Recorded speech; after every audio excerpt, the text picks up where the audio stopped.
നമസ്കാരം നീൽ സാറേ. സാർ എങ്ങോട്ടോ പോവാണെന്ന് തോന്നുന്നു. നിങ്ങളൊക്കെ ആരാ? ഞങ്ങൾ ആരെങ്കിലും ആയിക്കോട്ടെ, സാറെങ്ങോട്ടാ പോകുന്നെന്ന് പറ. അതെന്തിനാ നിങ്ങളോട് പറയുന്നത്? ഞങ്ങളും കൂടി അറിയേണ്ട കാര്യങ്ങളാ.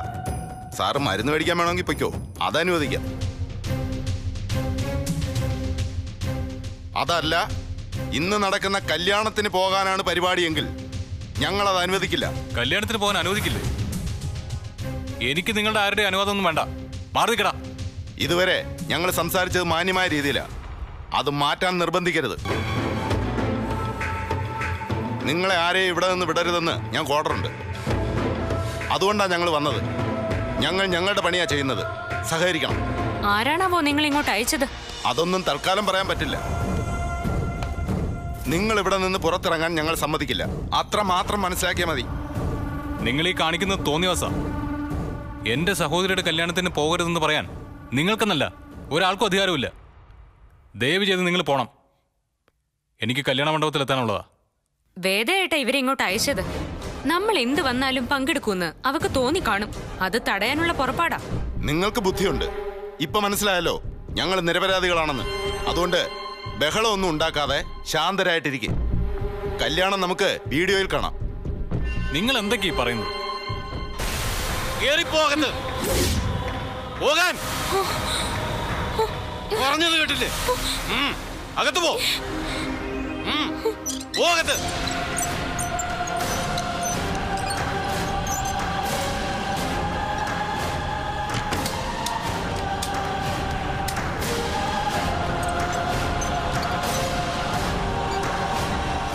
ഇത് ക്രൂരതയാണ് സ്വാതി. മാപ്പില്ലാത്ത ക്രൂരത. ഞാൻ ഒരുപാട് ആഗ്രഹിച്ചു പോയി. പോകാൻ പറ്റിയില്ലെങ്കിൽ അതെനിക്ക് സഹിക്കാൻ പറ്റില്ല. ഏട്ടൻ ധൈര്യമായിട്ടിരിക്കെ, നമ്മൾ പോവും. കല്യാണ സദ്യ ഉണ്ണലൊന്നും അല്ലല്ലോ നമ്മുടെ ലക്ഷ്യം. ഗൗരിയെ കാണലല്ലേ. അവളെ കാണുക, അനുഗ്രഹിക്കുക, അത്രേ ഉള്ളൂ. അത് നടന്നിരിക്കും. എങ്ങനെ? വന്ന് വീടിന്റെ അകത്തായോ നിങ്ങളുടെയൊക്കെ ഗുണ്ടായിസം? മര്യാദയ്ക്ക് ഇവിടുന്ന് പൊയ്ക്കോണം, അല്ലെങ്കിൽ എല്ലാത്തിനെയും തൂക്കി എടുത്തുകൊണ്ട് പോയി ചതയ്ക്കും ഞാൻ. മേഡം ഇതിൽ ഇടപെടുന്നത് എന്തിനാണെന്ന് എനിക്ക് മനസ്സിലാകുന്നില്ല. ഇടപെടാതിരിക്കുന്നതാ മേഡത്തിന് നല്ലത്. എന്നെ ഡ്യൂട്ടി പഠിപ്പിക്കുന്നോടാ. ഞാൻ എന്ത് ചെയ്യണം ചെയ്യണ്ടെന്ന് തീരുമാനിക്കുന്നത് ഞാനാ, അല്ലാതെ നീയൊന്നുമല്ല. മര്യാദയ്ക്ക് ഇവിടുന്ന് പോന്നോ അതോ ഞാൻ കൺട്രോൾ റൂമിലേക്ക് വിളിക്കണോ? വാടാ.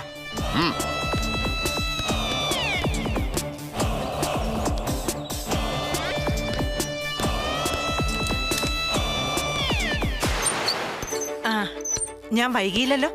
ഇല്ല. സ്റ്റേഷനായ സ്റ്റേഷൻ എല്ലാം വിളിച്ച് ബ്ലോക്ക് ചെയ്തിരിക്കുക ആ വേദ. നിങ്ങൾ വിളിച്ചാൽ ആരും പോകരുതെന്നും പറഞ്ഞു. അതാ ആ ഗുണ്ട അങ്ങനെയൊക്കെ സംസാരിച്ചത്. അവരൊരിക്കലും വിചാരിച്ചു കാണില്ല ഞാൻ വരുമെന്ന്. എനിക്ക് നിങ്ങൾ വിളിച്ചാൽ വരാതിരിക്കാൻ കഴിയോ? വലിയ ഉപകാരം. മേഡം ഇല്ലായിരുന്നെങ്കിൽ എന്റെ ജീവിതത്തിലെ ഏറ്റവും വലിയൊരു ആഗ്രഹം നടക്കാതെ പോയനെ. നമ്മളെ വേണ്ടാത്തവരെ നമ്മളും വേണ്ടെന്ന് വെക്കണം നീലേ. എന്റെ ഒരു രീതി അതാ. പിന്നെ ചിലർക്കത് പറ്റില്ല. ബന്ധങ്ങൾക്കൊക്കെ അവര് വലിയ വില കൊടുക്കും. നീലിനെ പോലെ. അവരെന്ത് വേണമെങ്കിലും ചെയ്തോട്ടെ മേഡം. എൻ്റെ ഒരു അനുഗ്രഹം, പ്രാർത്ഥന, അത് കിട്ടാതെ പോകുന്നതുകൊണ്ട് ഇവിടുന്ന് അങ്ങോട്ടുള്ള ജീവിതത്തിൽ ഗൗരിക്ക് ഒരു കുറവുണ്ടാവരുത്. അത്രേ ഉള്ളൂ എനിക്ക്. നീലിന്റെ മനസ്സ് വളരെ നല്ലതാ. നീലിന്റെ സ്ഥാനത്ത് വേറെ ആരായിരുന്നെങ്കിലും ഇങ്ങനൊന്നും ചിന്തിക്കില്ല. പോട്ടേന്ന് വച്ചേനെ. ഇനി സമയം കളയണ്ട. ചെല്ലെ. ഇനി വൈകിയാ ചിലപ്പോ അവര് വീട്ടിൽ നിന്ന് ഇറങ്ങും. വല്യച്ഛൻ മൂഡ് ഓഫ് തന്നെയാ. അത് മാറണമെങ്കിൽ അവര് മണ്ഡപത്തിൽ വരണം. അതുണ്ടാവാൻ പോകുന്നില്ലെന്ന് പാവ അച്ഛനുണ്ടോ അറിയുന്നു. നീല് വരില്ലേ? ഒച്ച വെച്ച് ആരെ അറിയിക്കണ്ട, അവര് വരില്ല. വരുമെന്ന് ഉറപ്പ് കൊടുത്തു എന്നാണല്ലോ വല്യച്ഛൻ പറഞ്ഞത്. അച്ഛൻ അവരങ്ങനെ പല ഉറപ്പും കൊടുത്തിട്ടുണ്ടാവും. പക്ഷേ എന്റെ ക്ലിയറൻസ് കിട്ടണ്ടേ? അത് കിട്ടാതെ എങ്ങനെയാ അവർക്ക് ആ വീട്ടിൽ നിന്ന് ഇറങ്ങാൻ പറ്റുന്നത്? മനസ്സിലായില്ല. അവര് വരില്ല, അത്രേ ഉള്ളൂ. അതിന്റെ കാരണമാണ് ഞാൻ ചോദിച്ചത്. അപ്പം തിന്നാ പോരെ ഗിരി. അത് ഏത് നെയ്യുകൊണ്ടുണ്ടാക്കിയതാണെന്ന് എന്തിനാ അറിയുന്നത്? എന്റെ ആഗ്രഹത്തിനെതിരായിട്ട് ആര് പ്രവർത്തിച്ചാലും അതൊന്നും നടക്കാൻ പോകുന്നില്ല എന്ന് മാത്രം തൽക്കാലം ഗിരി മനസ്സിലാക്കിയാ മതി. അവര് വന്നില്ലെങ്കിൽ വല്യച്ഛൻ മണ്ഡപത്തിൽ കയറി പ്രശ്നം ഉണ്ടാക്കിയാലോ? അപ്പൊ നീ സമാധാനം പറയോ? പറയും. ഇത്രയും നാളും ഞാൻ തന്നെ ആയിരുന്നില്ലേ സമാധാനം പറഞ്ഞുകൊണ്ടിരുന്നത്? ഇനി ഞാൻ തന്നെ പറയും. ഗിരിക്കറിയോ, 3 പേരുടെയും ജാതകത്തില് ദോഷമുള്ളത് കൊണ്ട് അവര് വരില്ല എന്ന് രാജീവിന്റെ അമ്മയ്ക്ക് വാക്ക് കൊടുത്തതാ ഞാൻ. നല്ല വീടാണല്ലോ. ഇതിന് വാടക ഒരുപാട് കൊടുക്കേണ്ടി വരില്ലേ? ആ അതിനുള്ള കാശൊക്കെ ഉണ്ടോ നിന്റെ കയ്യില്? ഇപ്പൊ ഇല്ല, ഉണ്ടാക്കണം. അച്ഛനിരിക്കെ, ഞാൻ ചായ എടുക്കാം. ചായ ഒന്നും വേണ്ട.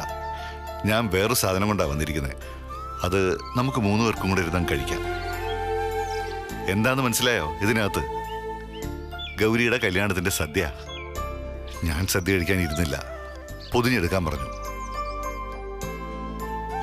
നീ ഇവിടെ ഇങ്ങനെ ഇരിക്കുമ്പോ എനിക്ക് അവിടെ ഇരുന്ന് കഴിക്കാൻ തോന്നിയില്ല. ഇതിനെക്കുറിച്ച് ഏട്ടൻ ഇപ്പൊ പറഞ്ഞേ ഉള്ളൂ. അവരൊക്കെ ഒരുപാട് മാറി മോനെ. മണ്ഡപത്തില് നീ വരാതിരുന്ന നന്നായി. എന്നെപ്പോലും അവരാരും ഗവനിച്ചില്ല. അച്ഛന്റെ സ്ഥാനമുള്ള ഞാൻ വെറും ഒരു കാഴ്ചക്കാരൻ. കല്യാണം കണ്ടു നിന്നപ്പോ എനിക്ക് നല്ല സങ്കടം തോന്നി. എനിക്ക് എന്നോട് തന്നെ പുച്ഛം തോന്നി. എന്റെ മണ്ടത്തരം കൊണ്ടാണല്ലോ അവർക്ക് ഇങ്ങനെ വിലസാൻ പറ്റിയത്. നീലേ, ആ സ്വത്ത് നമുക്ക് എത്രയും പെട്ടെന്ന് തിരിച്ചു പിടിക്കണം. വാങ്ങിയ പിന്നെ ഒരുത്തനെ ഞാൻ പടി ചവിട്ടാൻ സമ്മതിക്കില്ല. ഗൗരിയും ഗിരിയും ഒക്കെ പുറത്ത്. പിന്നെ അവരുമായിട്ട് എനിക്കൊരു ബന്ധം ഉണ്ടാവില്ല. അങ്ങനെയൊന്നും പറയരുത് അച്ഛാ. ഗൗരിയും ഗിരിയൊക്കെ പാവങ്ങളാ. വേദ അവരെ വഴിതെറ്റിക്കുന്നത്. സത്യം ഇന്നല്ലെങ്കിൽ നാളെ അവർക്ക് മനസ്സിലാവും. മാപ്പ് പറഞ്ഞ് അവര് കാലിൽ വീഴുകയും ചെയ്യും. എനിക്ക് ആ പ്രതീക്ഷയില്ല. എന്നോടാരും മാപ്പ് പറയുകയും വേണ്ട. നിന്നെ കല്യാണത്തിന് വിളിക്കാതിരുന്നപ്പോ തന്നെ എല്ലാം തീർന്നു. അവരൊന്നും ഇപ്പൊ എന്റെ മനസ്സിൽ പോലും ഇല്ല. ബന്ധങ്ങള് നുണയാത്. അതിലൊന്നും ഒരു അർത്ഥമില്ല. വെറും കാപട്യം.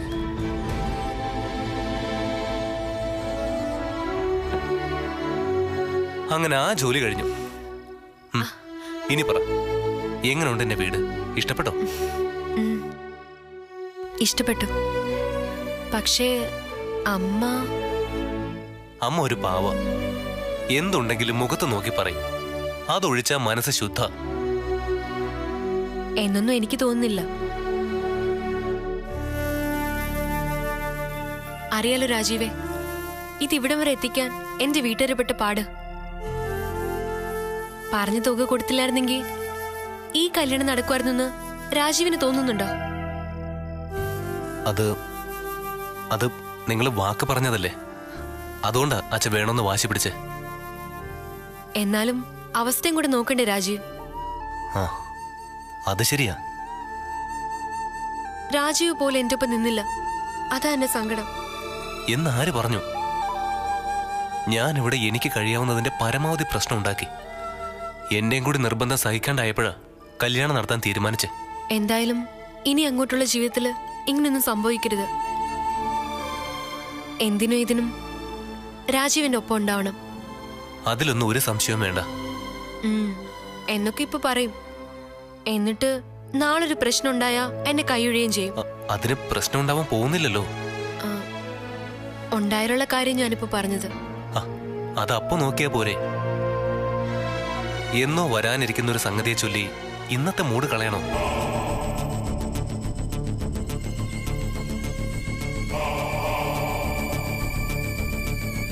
ഇപ്പോഴാ ഞാൻ വിവരം അറിഞ്ഞത്. എന്തു പറ്റി?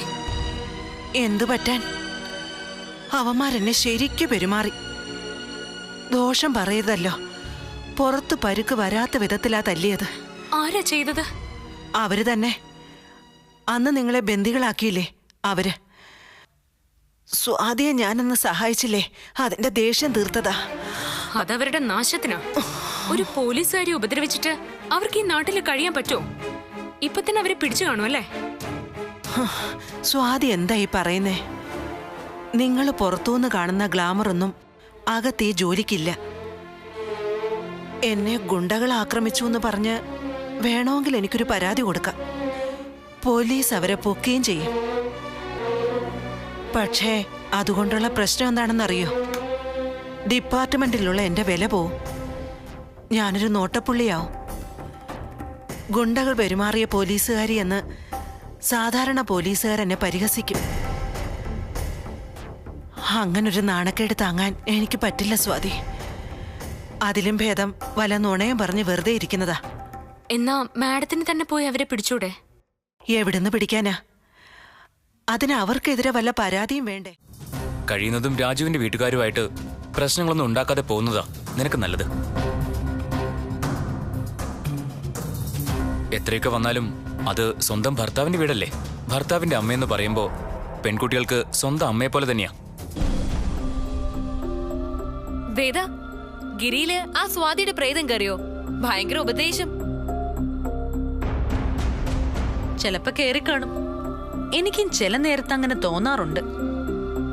ഞാനൊരു പൊതു തത്വം പറഞ്ഞതേ ഉള്ളൂ. എന്നാലേ ആ തത്വം എന്റെ കാര്യത്തിൽ എടുക്കണ്ട. ഭർത്താവിന്റെ അമ്മയെ സ്വന്തം അമ്മയുടെ സ്ഥാനത്ത് കാണാൻ എനിക്ക് ഒരു ബുദ്ധിമുട്ടുമില്ല. പക്ഷേ അത് തിരിച്ച് ഇങ്ങോട്ടും വേണം. മകന്റെ ഭാര്യ സ്വന്തം മോളായിട്ട് കാണാൻ അമ്മായിയമ്മയ്ക്കും പറ്റണം. കളഗൗരി, എന്തായാലും നിന്റെ ആഗ്രഹം നടന്നില്ലേ? എങ്ങോട്ട് പോകാനാ പ്ലാൻ ചെയ്തിരിക്കുന്നത്? ഒന്നും തീരുമാനിച്ചിട്ടില്ല. തൽക്കാലം ഇവിടെ ഒന്ന് നിൽക്ക്. ടിക്കറ്റുമായിട്ട് വന്നോളെന്ന രാജീവ് പറഞ്ഞ്. ജോലി കഴിഞ്ഞ് രാത്രി രാജീവിങ് എത്തും. എന്നിട്ട് ഞങ്ങൾ തീരുമാനിക്കൂ. ചോദിക്കാനും പറയാനും ആളില്ലാന്ന് തോന്നലൊന്നും നിനക്ക് വേണ്ട. അവര് ചോദിച്ച തുക മുഴുവനും വക്ക് പൊട്ടാതെ എണ്ണിക്കൊടുത്തിട്ടാ നിന്നെ അങ്ങോട്ട് അയച്ചത്. അതുകൊണ്ട് നിന്നെ ആരും ഭരിക്കേണ്ട ആവശ്യമൊന്നുമില്ല.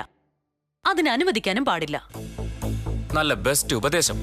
പണ്ടൊക്കെ ഭർത്താവിന്റെ വീട്ടില് പ്രശ്നങ്ങൾ ഉണ്ടാക്കി വരുന്ന പെണ്ണുങ്ങളോട് വീട്ടുകാർ പറയാറുണ്ടായിരുന്നത് എല്ലാം സഹിച്ചും ക്ഷമിച്ചും നിൽക്കണമെന്നായിരുന്നു. ഇവിടെ ഒരാൾ പറയുന്നത് കേട്ടില്ലേ, തോറ്റു കൊടുക്കലെന്ന്. ഏട്ടാ, ഒരു കത്തുണ്ട്.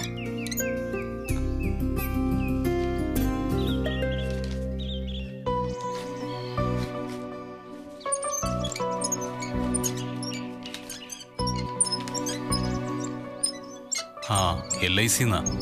ഞാൻ പണ്ട് ഗൗരിയുടെ പേരിൽ ഒരു പോളിസി ചേർന്നിരുന്നു. അത് മെച്ചറായതിൻ്റെ കത്താ. സ്വാതി, നീ ഒരു കാര്യം ചെയ്യണം. ഇത് കൊണ്ടുപോയി ഗൗരിക്ക് കൊടുക്കണം. അവളുടെ കല്യാണമായിട്ട് കാര്യമായിട്ടൊന്നും കൊടുക്കാൻ പറ്റിയില്ലല്ലോ. അതിന്റെ ക്ഷീണം എങ്ങനെ തീരട്ടെ?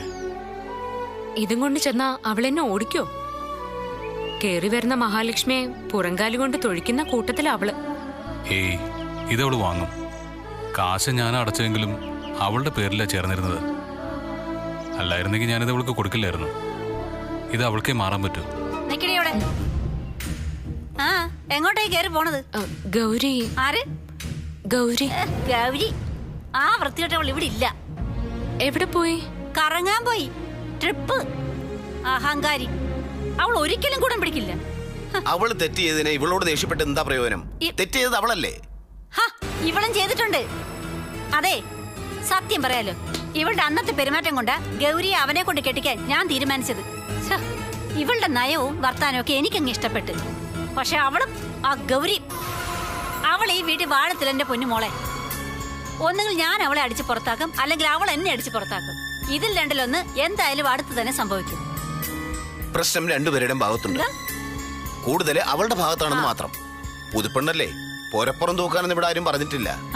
എല്ലാം അറിഞ്ഞ് ചെയ്യട്ടെ എന്ന് കരുതി മാറിയുന്നു. പക്ഷെ ചെയ്യണ്ടേ? ഏത് നേരം ഒരുങ്ങി കെട്ടി നടക്കും. ഞാൻ പേടിച്ച് എന്തായാലും നടന്നു. അവനിപ്പോ അവള് പറയുന്നത് മാത്രമേ കേൾക്കൂ. രാജീവ് അവളുടെ അടിമയായി മാറി. അത് അവനെ കൊള്ളാഞ്ഞിട്ട് പേങ്കോന്തൻ. അവൾ എന്ത് പറഞ്ഞാലും അവൻ അവളുടെ കൂടെ നിൽക്കും. സത്യം പറഞ്ഞ എനിക്ക് പേടിയാ മോളെ. ഇപ്പോ എന്റെ തല വെട്ടി കൊണ്ടുപോയി കൊടുക്കാൻ പറഞ്ഞ അവൻ അതും ചെയ്യും. അവളത് പറയുകയും ചെയ്യും. ഏട്ടാ, ആ കൈ നീട്ട്. എന്തിനാ നീട്ട്? ഇതെവിടുന്ന കാശ്? ഇന്ന് ഞാനൊരു തീരുമാനം എടുത്തു. കേൾക്കുമ്പോ ഏട്ടന് ചിലപ്പോ ദേഷ്യം തോന്നും. എന്നാലും വേണ്ടെന്ന് മാത്രം പറയരുത്. ജോലി ശരിയായി കാണും. അതെ. എവിടെയാ? ഏട്ടന് അറിയാവുന്ന സ്ഥലത്ത് തന്നെയാ. ദിവസം 3-4 മണിക്കൂർ മാത്രം ജോലി ചെയ്താ മതി. മാസം 10,000 രൂപ കിട്ടും. അതെന്ത് പണിയാ? വേദ ഇപ്പൊ വന്നിരുന്നു എന്നെ താറടിക്കാൻ. അവളുടെ വീട്ടില്, അതായത് നമ്മള് താമസിച്ചിരുന്ന ഭാവിയിലെ നമ്മുടെ വീട്ടിൽ വീട്ടുജോലിക്ക് വരുമോന്ന് ചോദിച്ചു. ഞാനങ്ങ് സമ്മതിച്ചു.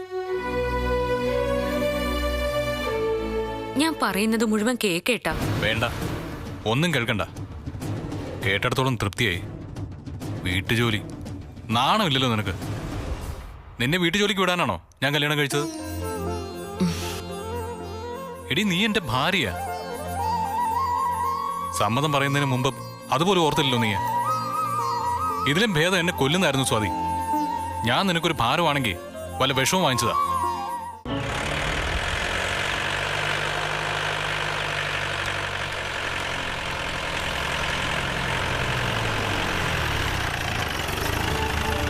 വീട്ടിലേക്കാണെങ്കിൽ ഞാൻ കൊണ്ടുവിടാം. അയ്യോ വേണ്ട മാഡം, തമാശക്കാണെങ്കിൽ പോലും ഇതിനകത്ത് കയറാൻ ഇടവരുത്തരുതെന്നാ എന്റെ പ്രാർത്ഥന. എന്താ സ്വാതി, അത്രയ്ക്ക് മോശമാണ് ഈ വണ്ടി? അതുകൊണ്ടല്ല, എനിക്ക് പേടിയാ. പൊതുജനത്തിന് വേണ്ടിയിട്ടുള്ളതാ പോലീസ്, പക്ഷെ അവർക്കാ ഞങ്ങളെ ഏറ്റവും അധികം പേടി. എന്താ കാരണം? ഞങ്ങളുടെ കയ്യിലിരിപ്പ് തന്നെ. ഇപ്പൊ തന്നെ എന്റെ കാര്യം എടുക്ക.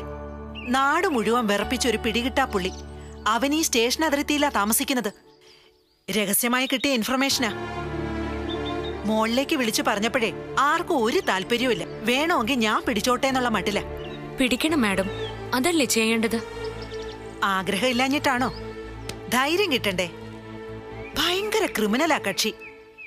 എപ്പോഴും ആയുധം ഉണ്ടാവും അരയില്. അതുകൊണ്ടൊരു താങ്ങിയ പെട്ടില്ലേ. കുത്തിയാ കുത്തട്ടെ എന്ന് വിചാരിക്കണം മാഡം. രാജ്യത്തിന് വേണ്ടി ചെയ്യുന്നൊരു സേവനമായിട്ട് അത് കണക്കാക്കണം. എനിക്കെന്തെങ്കിലും പറ്റിയാ എന്റെ മക്കൾ അനാഥരായി പോവും. അവരുടെ മുഖം ഓർക്കുമ്പോ ഉള്ള ധൈര്യം കൂടി ചോർന്നു പോവും. സ്വാതിക്ക് എന്നെ ഒന്ന് സഹായിക്കാൻ പറ്റൂ? ഞാനോ? അതെ, സ്വാതി കൂടെ ഉണ്ടെങ്കിൽ എനിക്കൊരു ധൈര്യ.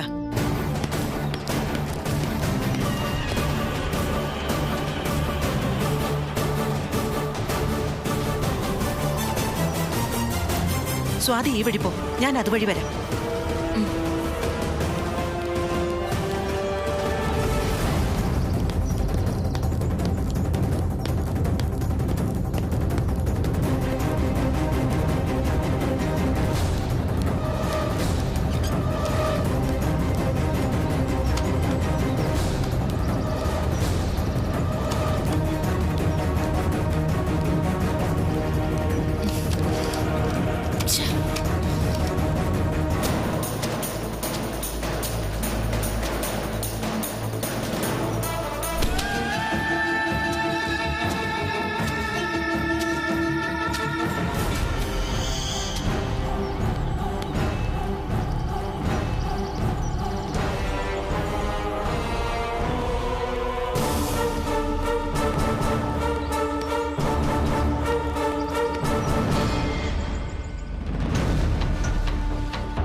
സ്വാതി മാഡം,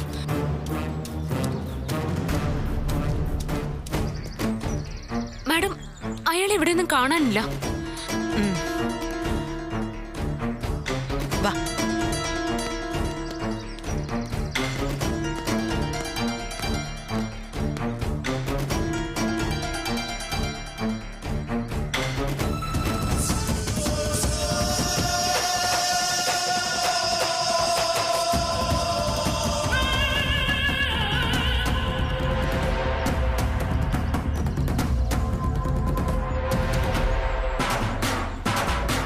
എന്താ ആളിതിനകത്തുണ്ട്.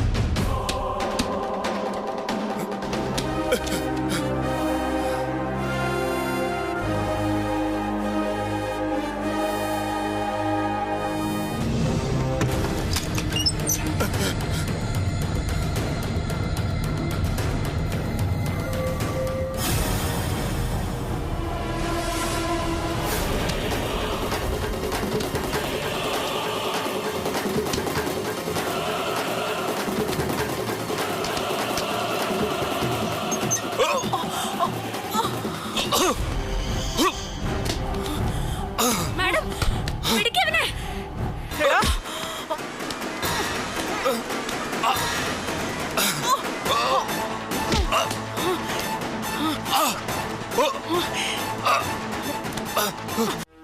അവർക്ക് അടുത്ത് തന്നെ പ്രൊമോഷൻ ആവുമെന്നാ ഞാൻ അറിഞ്ഞത്. അങ്ങനെ എങ്ങനെ സംഭവിച്ചാ അവര് CI ആകും. പിന്നെ അവരെ ബുദ്ധിമുട്ടിക്കുന്നത് അത്ര എളുപ്പമായിരിക്കില്ല. CA ആയാലും SI ആയാലും പോലീസാ. എന്തെങ്കിലും ചെയ്യുന്നതിന് പല പരിമിതികളുണ്ട്. അതറിയാവുന്നത് കൊണ്ടാണല്ലോ ഞാൻ ഇങ്ങോട്ട് വന്നത്. നിങ്ങൾ വിചാരിച്ചാ എന്നെ സഹായിക്കാൻ പറ്റും. അറിയാലോ, ഞാൻ അകത്തായ എല്ലാവർക്കും കൂടി അങ്ങ് പോരേണ്ടി വരും. അതിനുള്ള സാഹചര്യം ഉണ്ടാക്കരുത്. നീ സമാധാനമായിട്ടിരിക്കുമോളെ, ഞാനൊന്ന് ആലോചിക്കട്ടെ. ഒന്ന് കഴിയുമ്പോ വേറൊന്നും. എന്നാണോ ഈ പ്രശ്നങ്ങൾക്കും തീരുന്നത്? അതെ, നമ്മുടെ കയ്യിലിരിപ്പ് ശരിയാവണം. നമ്മുടെ പ്രവൃത്തികൾ തന്നെയാ നമ്മുടെ ഭാവി തീരുമാനിക്കുന്നത്. ഒരുത്തനെ എന്തൊക്കെയാണോ ചെയ്യുന്നത് അതൊക്കെ അവനവൻ തന്നെ അനുഭവിക്കേണ്ടിയും വരും. നല്ലത് മാത്രം നമ്മുടെ ജീവിതത്തിൽ സംഭവിക്കണമെന്ന് ആഗ്രഹിക്കുന്നവര് ഒരൊറ്റ കാര്യം മാത്രം ചെയ്താൽ മതി. നമ്മളും നല്ലത് മാത്രം ചെയ്താൽ മതി. ഈ അമ്മ പിന്നെയും തുടങ്ങി. അമ്മയെ ഞാനൊന്ന് കടിച്ചു, ഒരു കാരണമില്ലാതെ. അമ്മ എന്ത് ചെയ്യും? ഇളിച്ചോണ്ട് നിക്കോ? പറഞ്ഞില്ലേ അമ്മേ, വേറെ വഴിയില്ലാഞ്ഞിട്ടാ ഓരോന്നും ചെയ്തു പോകുന്നെന്ന്. അച്ഛാ, ഇനി ഇവിടെ നിന്നാ എന്റെ സമനില തെറ്റും. എനിക്ക് ഈ അമ്മയെ ചീത്ത പറയേണ്ടി വരും. ഞാൻ പോവാ. പറഞ്ഞൊന്നും മറക്കണ്ട. ആ വനിത SI ഒതുക്കണം. ഏറ്റു മോള് ധൈര്യമായിട്ടിരിക്കും. ഈ ലോകം മുഴുവൻ തരാമെന്ന് പറഞ്ഞാലും ഞാൻ ഒരിക്കലും സ്വാതി ഉപേക്ഷിക്കില്ല. അതുകൊണ്ട് കാൽക്കാശിന് വിലയില്ലാത്ത നിന്റെ ഈ ചീഞ്ഞ പ്രപ്പോസലും കൊണ്ട് തിരിച്ചു പോയിക്കോ. ഇതിന്ന് എഴുന്നേക്കാൻ പറ്റിയിരുന്നെങ്കിൽ നിന്നെ ഞാൻ തല്ലിയനെ. നന്നാവാൻ വേണ്ടി ഒരു വഴി പറയുമ്പോ അതിന് നേരെ തുപ്പുന്നോ?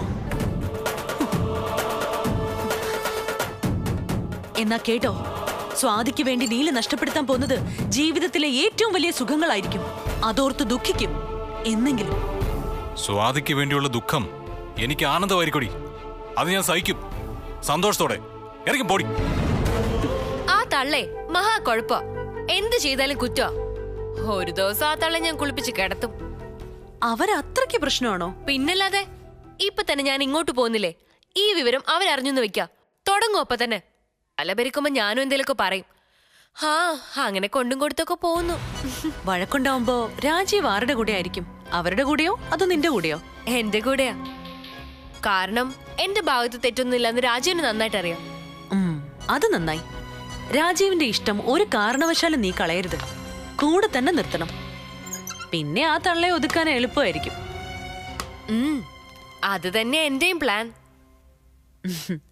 ഇവിടുത്തെ വിശേഷങ്ങളൊക്കെ അറിഞ്ഞില്ലേ? സ്വാതിയുടെ ജോലിക്കാരായിട്ട് കയറിയല്ലേ? അതെ. വലിയ കാര്യത്തിന് കൊമ്പും കുലുക്കി ഇവിടുന്ന് ഇറങ്ങി പോയതാണല്ലോ. എവിടുന്നെടുത്ത് കഴിക്കും? പട്ടിണിയും പരിവട്ടവും ആയി.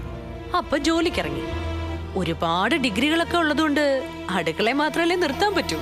സ്റ്റേഷനിലോട്ട് വരാൻ പറ്റാഞ്ഞിട്ട് പുറത്തു വെച്ച് കാണാന്ന് പറഞ്ഞത്. നീ ഒരു സ്ത്രീ ആയതുകൊണ്ടാ അങ്ങനെ പറഞ്ഞപ്പോ ഞാൻ സമ്മതിച്ചത്. എന്താ നിന്റെ പ്രശ്നം? പ്രശ്നം കാശാണ് മാഡം. അത് മോഷണം മുതല്. എന്റെ ഭർത്താവ് ഒരു കള്ളനാ. എല്ലാ ദിവസവും രാത്രി പോയി എവിടെന്നെങ്കിലും എന്തെങ്കിലുമൊക്കെ മോഷ്ടിച്ചോണ്ട് വരും. ഇന്നലെ രാത്രി അങ്ങേര് കയറിയതൊരു അമ്പലത്തിലാ. അവിടുത്തെ ഭണ്ഡാരം കുത്തി തുറന്ന് കാശെടുത്തു. ദൈവത്തിന്റെ കാശല്ലേ മാഡം. എടുത്ത ശാപം കിട്ടുമെന്ന് ഞാൻ പറഞ്ഞിട്ട് അങ്ങേരുണ്ടോ കേൾക്കുന്നു. പക്ഷേ എനിക്ക് ഒരു മനസമാധാനവും ഇല്ല. ആ കാശ് മുഴുവൻ ഞാൻ കൊണ്ടുവന്നിട്ടുണ്ട്. അത് മാഡം വാങ്ങണം. എന്നിട്ട് ആ അമ്പലക്കാർക്ക് അത് തിരിച്ചേൽപ്പിക്കണം. ഇത് വാങ്ങ മാഡം. എന്തായാലും തന്നേക്കും.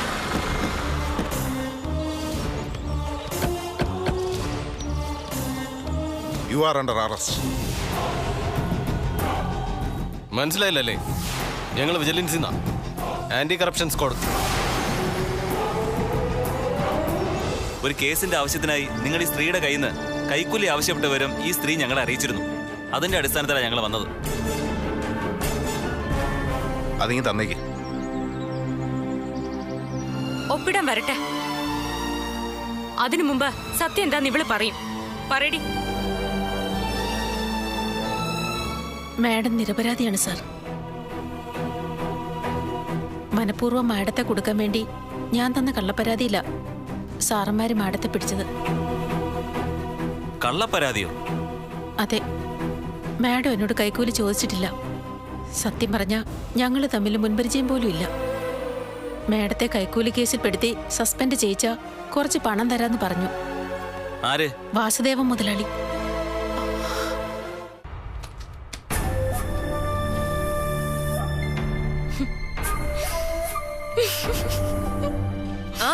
എന്താ ചിരിച്ചേ? അല്ല, ആ രാജീവിന്റെ കാര്യം ഓർത്ത് ചിരിച്ചു പോയതാ. പുതുപ്പെണ്ണിനെ കാണാൻ ഇനി അയാൾക്ക് ജയിലിൽ വരേണ്ടി വരുമല്ലോ ഈശ്വരാ. ജയിലോ? അതെ, ജയില്. പ്രിസൺ എന്ന് ഇംഗ്ലീഷിൽ പറയും. അടുത്ത് തന്നെ നിന്റെ താമസം അങ്ങോട്ട് മാറ്റല്ലോ. അതിന് ഞാനെന്ത് തെറ്റ് ചെയ്തു? നീയും തെറ്റ് ചെയ്തിട്ടുണ്ട്. അമ്മയെ ഇല്ലാതാക്കാനുള്ള ഗൂഢാലോചനയില് നിനക്കും പങ്കുണ്ടെന്നാ മാഡം പറയുന്നത്. വേറെ ആരുടെയും കൂടി സഹായം ഇല്ലാതെ ഒറ്റയ്ക്ക് ഭേദക്ക് ചെയ്യാൻ പറ്റില്ലെന്നാ പോലീസിന്റെ നിഗമനം. സ്വാതി, നിന്നെ മാഡം പൊക്കും മോളെ. ഗരുഡൻ തൂക്കം എന്ന് കേട്ടിട്ടുണ്ടോ നീ? 3-ാം മുറയാ. ഗരുഡൻ തൂക്കം, നീലക്കാവടി, തവളച്ചാട്ടം, സങ്കൽപ്പ കസേര, അങ്ങനെ പല ശിക്ഷകളിലൂടെയും നിനക്ക് കടന്നു പോകേണ്ടി വരും. അപ്പൊ എല്ലാ സത്യവും നീ പറയും. ഓ പിന്നെ സത്യം അങ്ങനെ എന്തെങ്കിലും ഉണ്ടെങ്കിലല്ലേ? ഉണ്ടോ ഇല്ലയെന്നൊക്കെ പോലീസ് തീരുമാനിച്ചോളൂ. എന്നോട് മാഡം ചോദിച്ചു നീ ആളെങ്ങനെയാണ്. അപ്പൊ നീ എന്തു പറഞ്ഞു? മഹാകുഴപ്പക്കാരിയാണെന്ന് പറഞ്ഞു. രാജീവിന്റെ വീട്ടില് നീ കാണിച്ചു കൂട്ടിയ പരാക്രമങ്ങളൊക്കെ ഞാൻ പറയാതെ തന്നെ മാഡത്തിനറിയാം. രാജീവിന്റെ വീട്ടില് നീ കാണിച്ചു കൂട്ടിയ പരാക്രമങ്ങളൊക്കെ ഞാൻ പറയാതെ തന്നെ മാഡത്തിനറിയാം. അതിന്റെ കൂടെ ഞാൻ പറഞ്ഞതും കൂടി കേട്ടപ്പോ വേദെ പൊക്കുന്നതിന് മുമ്പ് നിന്നെ പൊക്കിയാലോന്നാ മാഡത്തിന്റെ ചിന്ത. അതിന് ഞാനെന്ത് ചെയ്തു എന്നാ സ്വാതിക്ക് തോന്നുന്നുണ്ടോ? വല്യമ്മ ഇല്ലാതാക്കാൻ ഞാൻ കൂട്ടി നിൽക്കുന്നു. വല്യമ്മ എന്ന് പറഞ്ഞ എനിക്ക് ജീവനായിരുന്നു. മരിച്ചുപോയ എന്റെ അമ്മയുടെ സ്ഥാനത്താ ഞാൻ വല്യമ്മ കണ്ടിരുന്നത്. അങ്ങനെയുള്ള ഞാൻ വല്യമ്മ കൊല്ലാൻ നോക്കോ? നീ അതല്ല, അതിനപ്പുറം ചെയ്യും. എടി, ഞാൻ നിന്റെ ഏട്ടത്തിയല്ലേ? എന്നിട്ട് എന്നോട് നീ എന്താ കാണിച്ചത്? എന്നെ ദ്രോഹിക്കാവുന്ന എന്റെ പരമാവധി നീ ദ്രോഹിച്ചില്ലേ? ഇപ്പോഴും ദ്രോഹിക്കുന്നില്ലേ? ഏട്ടത്തി എന്ന് പറഞ്ഞ സ്വന്തം അമ്മയുടെ സ്ഥാനത്താ. ആ പരിഗണന പോലും നീ എനിക്ക് തന്നില്ലല്ലോ. എനിക്ക് തരാത്ത പരിഗണന വല്യമ്മയ്ക്ക് കൊടുക്കൂന്ന് പറഞ്ഞ ആരെങ്കിലും വിശ്വസിക്കോ? നാട്ടുകാര് വിശ്വസിച്ചാലും പോലീസ് വിശ്വസിക്കോ?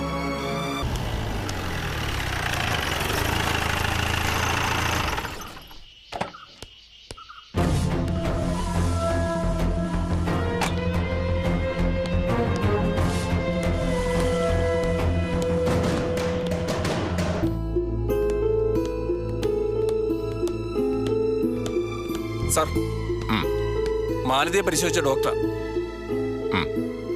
Thank you sir. വിളിപ്പിച്ചതെന്തിനാണെന്ന് മനസ്സിലായല്ലോ അല്ലേ? മാലതിയുടെ മരണം. എന്തുകൊണ്ട് മാലതി മരിച്ചുവെന്ന് പണ്ടൊരിക്കൽ നീൽ മഹേഷിനോട് നിങ്ങൾ പറഞ്ഞിരുന്നു. പിന്നീട് അത് തിരുത്തി.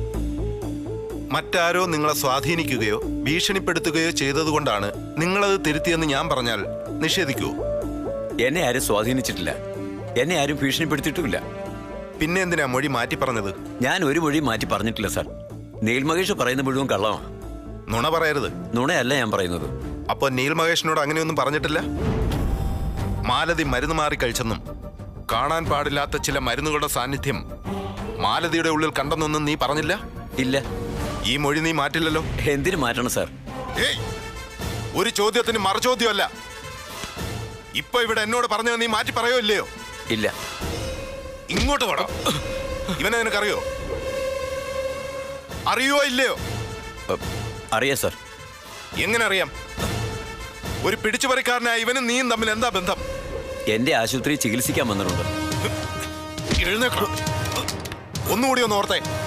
എന്നിട്ട് പറഞ്ഞേ എങ്ങനെയാ മരിച്ചത്? പറയടാ, എങ്ങനെയാ മരിച്ചത്? അത് എന്നോട് ക്ഷമിക്കണം സാർ. എന്നെ രക്ഷിക്കണം. ഡോക്ടർ അത്രേ, ഡോക്ടർ. നീയാ ഇവന്റെ കയ്യിൽ ആ മരുന്ന് കൊടുത്തു വിട്ടത്. ഇവൻ അത് കൃത്യമായിട്ട് ആ വീട്ടിലെത്തിച്ചു.